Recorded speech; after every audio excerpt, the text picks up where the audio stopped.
This was a study we wanted to think about drivers.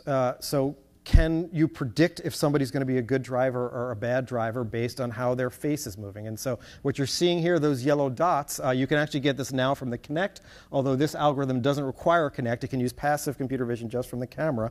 And it's actually as good as anything that's around today, even though it's 14 years old. So the camera hits the face. We get 22 points on the face, the XY position of them at about 12 frames a second.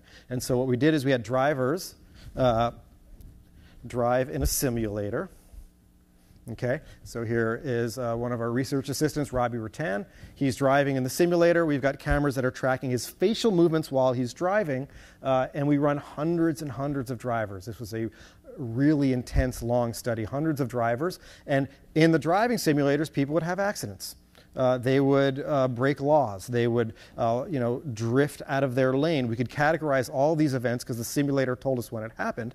What we can then do is build models to try to detect what we call the pre-accident face, the magic facial configuration that occurs 5 seconds before somebody makes a mistake. And just to give you a sense of how powerful this technique is, other people in the field were trying to do this, but they were using top-down techniques, meaning if you were trying to do this job and you hadn't heard this talk, you would do things like, well, I'm going to look for their head to nod down, or I'm going to count how many blinks that they're doing in a 20-second range because that tells you how fatigued they are. And we didn't do that. What we did is we built these, we categorized people into good or bad drivers, or within a person into good periods or bad periods, and we just fed these models how the face was moving, and then told the model it was a good driver or a bad driver and tested it with somebody new. And our results, which even though the study is 12 years old, it took me about 9 years to figure out how to publish this work. My math skills have improved a lot, or to actually, I should be more accurate, my students have gotten better math skills because they do all the heavy lifting on this. Joris is in the room. Where's Joris? Yes, he's one of the students that has done a lot of the math on this. Thank you, Joris.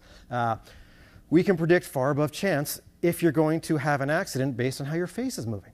And so our collaborators in the car industry, well, they say, well, Jeremy, you figure out if you can detect it. We'll figure out what to make the car do. And there's lots of work figuring out to do that right now.